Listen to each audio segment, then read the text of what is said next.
Welcome to the Compact Mysteries podcast from compactmysteries.com, the show where we try to unravel a different bite-sized mystery each week, from baffling disappearances and strange objects to unexplained events and mysterious places.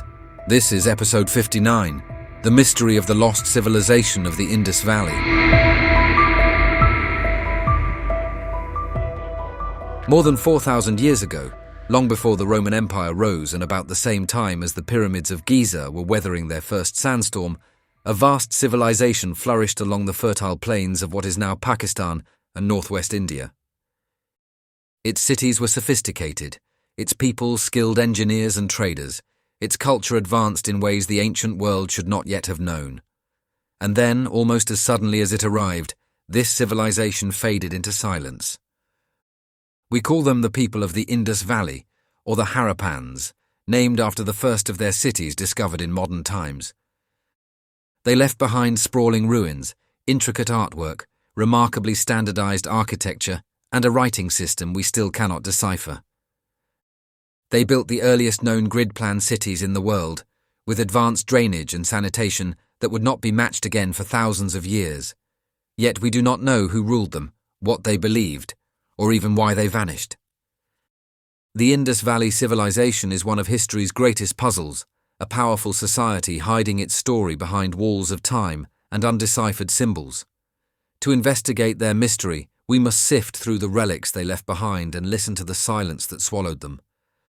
The rediscovery began by accident. In the 1920s, British and Indian archaeologists surveying for railway construction stumbled upon ancient bricks and buried structures in the Punjab region. What they found did not belong to any known empire. It was older and in some respects more organized than the ruins of Egypt and Mesopotamia. Soon another site emerged further south at Mohenjo-daro, and suddenly history had to make room for a civilization lost to memory. But this was not just a couple of cities. Excavations eventually revealed more than 1,000 settlements across a region larger than ancient Egypt and Mesopotamia combined. At its height, the Indus civilization may have supported over 5 million people, one of the world's earliest urban societies. Yet the discovery raised more questions than answers. How did a civilization this impressive go unnoticed by written history? And why did it collapse? If you could walk through the streets of Harappa or Mohenjo-daro at their peak, you would see a city layout astonishingly familiar. Straight roads crossing at right angles, neatly divided neighborhoods, multi-story homes built of standardized bricks. There were public baths, granaries, markets, and workshops to support thriving industries.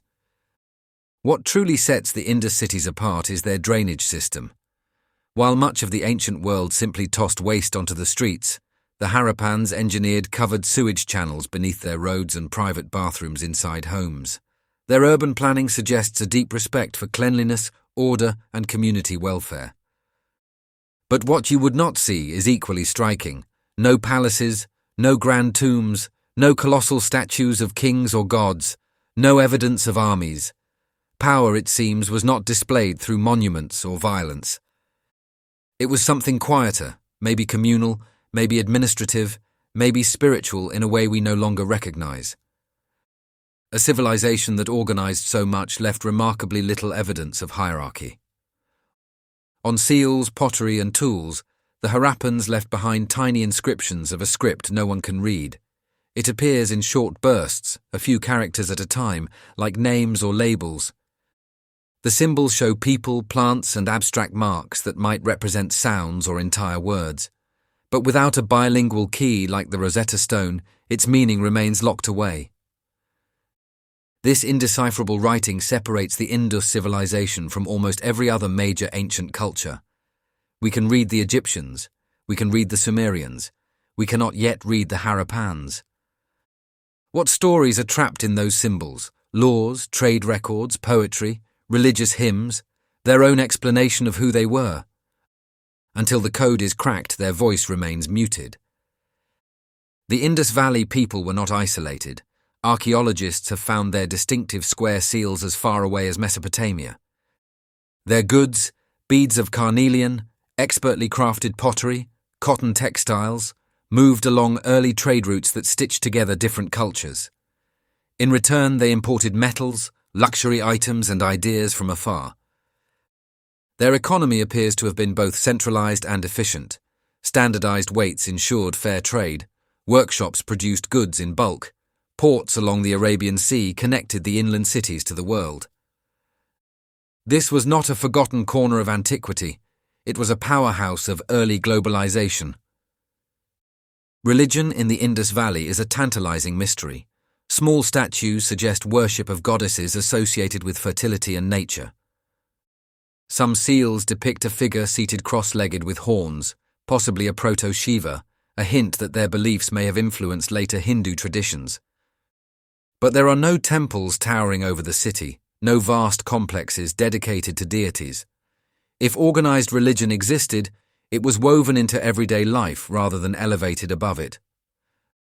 Their spirituality, like much of their culture, feels practical and quietly profound. The Harappans enjoyed centuries of stability. Their cities show little sign of warfare, no battle scars or weapons caches. Instead, they mastered agriculture by harnessing the seasonal floods of the Indus River, turning dry plains into fertile farmland. Their prosperity was rooted in cooperation with the land, until that balance shifted. Around 1900 BCE, the cities began to decline. Trade networks collapsed, urban centers were abandoned, populations moved eastward. And then silence. By 1300 BCE, the great cities were gone. What happened? Many theories exist, none conclusive. Climate change is likely to have played a significant role. Geological studies show that the rivers feeding the civilization changed course or dried up, turning farmland into dust bowls. Without water, cities lose their lifeblood. Flooding may have repeatedly overwhelmed settlements, forcing migrations. Disease could have followed stagnating water systems. Economic collapse may have toppled their finely tuned structure. Some once blamed invading Aryan tribes, but evidence for large-scale violent takeover is scarce. The decline seems less like conquest and more like exhaustion. The Harappans simply dispersed, and without great monuments to preserve their story or readable texts to explain their fate, they faded into history's blind spot. Though the cities crumbled, threads of their culture might still run through daily life in the region today. Some Indus Valley deities resemble early Hindu gods.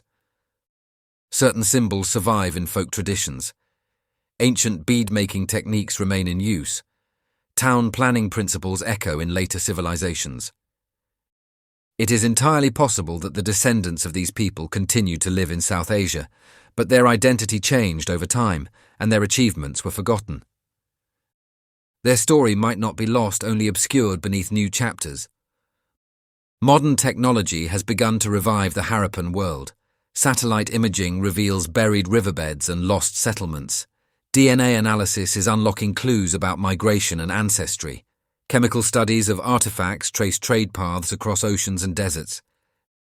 Bit by bit, the Indus civilization is emerging from the dust, not as a minor culture overshadowed by its contemporaries, but as a global equal that pushed the boundaries of what humans could build so early in history. They engineered cities with mathematical precision. They created art with delicate beauty. They lived in relative peace for centuries. And they left us staring at ruins, wondering how a society so advanced could slip away almost without a trace. The mystery of the lost civilization of the Indus Valley lingers because it reveals the fragility of greatness.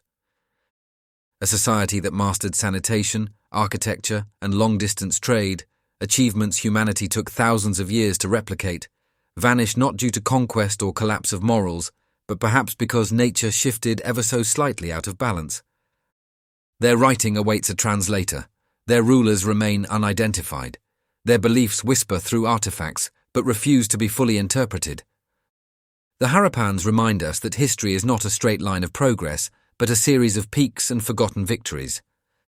Civilizations rise, civilizations fall, and sometimes their most valuable lessons are buried in the silence they leave behind. In the hum of ancient drainage systems and the layout of their perfect streets, we hear hints of a people who chose order over chaos, cleanliness over squalor, cooperation over conquest. They were, in many ways, ahead of us. Yet time swept them aside. Their cities stand as reminders that even the most advanced societies are vulnerable to forces beyond their control, climate, environment, and the unpredictable turn of the earth itself. The puzzle of the Indus Valley is still being assembled. With every discovery, a piece clicks into place. But the whole picture, who they were in their hearts, why they built the way they did, how they viewed the world, remains just beyond our reach. And perhaps that is why we find them so captivating. They built a civilization designed to last, and in ruins and riddles it has. That brings us to the end of this episode of Compact Mysteries, part of the Compact Histories Network. If you enjoyed it, please follow or subscribe wherever you're listening so you don't miss any future episodes, and consider leaving a rating or review, as it really helps new listeners find the show. You can find more episodes at compactmysteries.com, where you can also explore our other podcasts covering biographies, history, disasters, warfare, and true crime. You can also follow us on Facebook, Instagram, and Pinterest. Finally, please consider supporting the show directly by buying us a coffee. Head on over to compacthistories.com/mysteriescoffee to see how. Thanks for listening, and I'll see you next time.